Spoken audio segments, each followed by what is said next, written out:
Assalamualaikum warahmatullahi wabarakatuh. Tabi pun pemirsa, kembali lagi bersama saya Rista Putri di edisi Baca Koran. Baik pemirsa, informasi terkini dilansir dari sumek.co.id dengan headline Ketergantungan narkoba, pasien asal Lampung ditemukan mengapung di kolam milik Yayasan Rehabilitasi Palembang. Dari Palembang melaporkan, pasien ketergantungan terhadap narkoba ditemukan tewas mengapung di kolam Yayasan Rehabilitasi Ar-Rahman yang terletak di Jalan Tegal Binangun, RT 35, Kelurahan Pelaju Darat, Kecamatan Pelaju, Kota Palembang. Diketahui dintas pasien rehabilitasi narkoba ini bernama Dery Darmawan, 34 tahun, warga asal Kabupaten Waikanan, Provinsi Lampung. Sebelum ditemukan tewas mengapung, pada Minggu 8 Desember 2024 kemarin, sekira pukul 10 waktu Indonesia bagian Barat, pasien rehabilitasi asal Lampung ini pada malam harinya, Sabtu 7 Desember 2024 masih berada di kamarnya. Yang bersangkutan adalah salah satu pasien rehabilitasi narkoba di yayasan tersebut. Ia ditemukan mengapung di kolam depan kamarnya pagi ini, ujar Kapolsek Pelaju, AKP Randy Novrialdi, Senin 9 Desember 2024. Sontak peristiwa penemuan mayat ini mengejutkan warga sekitar, tak hanya pasien di Yayasan Pusat Rehabilitasi Narkoba Ar-Rahman tersebut.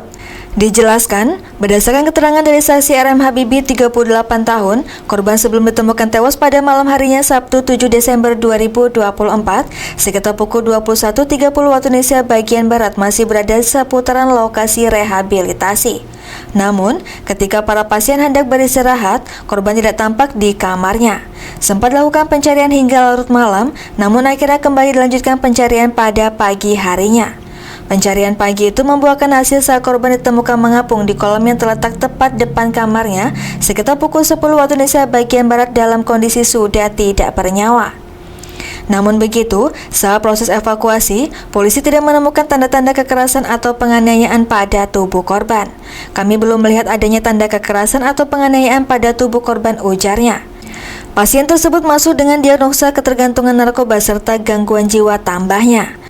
Baik pemirsa, beralih ke informasi selanjutnya masih dilansir dari sumek.co.id dengan headline Maraknya aksi pencurian, Camat Kayu Agung imbau warga waspada tamu tidak dikenal. Dari Kayu Agung melaporkan, di beberapa pemukiman perumahan warga di Kayu Agung belakangan ini sering terjadi aksi pencurian. Dari Kayu Agung melaporkan, di beberapa pemukiman perumahan warga di Kayu Agung belakangan ini sering terjadi aksi pencurian.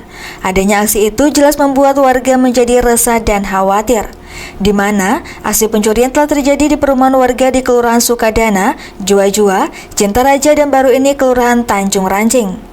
Terkait aksi pencurian oleh pelaku yang meresahkan masyarakat, membuat Camat Kayu Agung menghimbau masyarakat untuk selalu waspada dan berhati-hati terutama terhadap tamu yang tidak dikenal. Ya, memang benar kamu juga mendapatkan informasi bahwa sering terjadi pencurian di beberapa perumahan belakangan ini, jadi kita himbau agar selalu waspada, ungkap Camat Kayu Agung, Solahuddin, saat dikonfirmasi Minggu 8 Desember 2024. Ditegaskan Camat, mengenai pos jaga malam atau siskamling selama ini di setiap perumahan di lingkungan RT biasanya adanya kegiatan jaga malam oleh warga jelas dapat mencegah pencurian. Jadi kita himbau juga kepada warga untuk tetap aktifkan siskamling. Untuk yang siskamlingnya sudah tidak aktif agar diaktifkan lagi, jelas dia.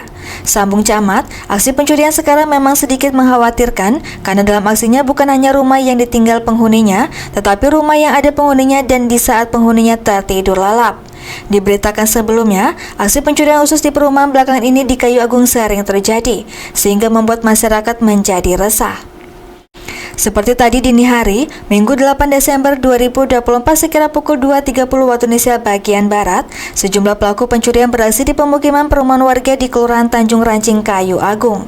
Beruntung aksi sejumlah pelaku yang diperkirakan lebih dari 4 orang itu diketahui warga, sehingga gagal membawa kabur sepeda motor milik rumah Aca tadi malam.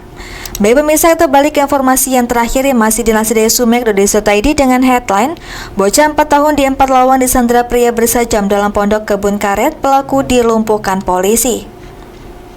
Dari 4 lawang melaporkan, seorang bocah berusia 4 tahun di Kabupaten 4 Lawang berinisial MK disandra oleh seorang pria bersenjata tajam di pondok kebun orang tuanya. Peristiwa menegangkan ini terjadi persisan di Desa Tabakebun, Kecamatan Saling, Kabupaten 4 Lawang pada Minggu 8 Desember 2024 pagi. Drama pembebasan penyanderaan ini berlangsung selama 2 jam dan diakhiri dengan tindakan tegas aparat gabungan unit Reskrim Polsek Tebing Tinggi dan tim Puser Pidum Reskrim Polsek 4 Lawang. Peristiwa ini bermula sekitar pukul 9 waktu Indonesia bagian Barat saat kedua orang tua korban, Ari Trisutowo 27 tahun dan Dewi Permata 22 tahun, tengah menyadap karet di kebun mereka yang berjarak sekitar 2 km dari pemukiman warga. Tiba-tiba datang pelaku yang diketahui bernama Jeffrey, warga kota Jambi, ke dalam pondok kebun mereka langsung menggendong korban dan menyanderanya dalam pondok menggunakan senjata tajam. Dengan pisau menempel di leher bocah malang itu, korban berteriak ketakutan. Ari yang mendengar teriakan anaknya segera berlari ke pondok dan mendapati putranya dalam ancaman pisau. Pelaku hanya meminta mobil untuk diantar ke Palembang. Dia bilang ingin pulang tapi tidak punya uang atau harta lain, ungkap Ari. Melihat situasi semakin genting, keluarga Ari langsung melaporkan kejadian tersebut ke Polsek Tebing Tinggi. Setelah menerima laporan, aparat gabungan segera menuju lokasi. Massa yang berkumpul di sekitar TKP sempat mendesak untuk bertindak anarkis, namun polisi berhasil meredam emosi warga. Negosiasi berlangsung selama 2 jam dengan pelaku yang terus menempelkan pisau di leher Kenji. Baik pemirsa, demikian edisi Bacokan ini. Sampai jumpa di edisi Bacokan selanjutnya. Saya Rista Putri pamit undur diri. Wassalamualaikum warahmatullahi wabarakatuh.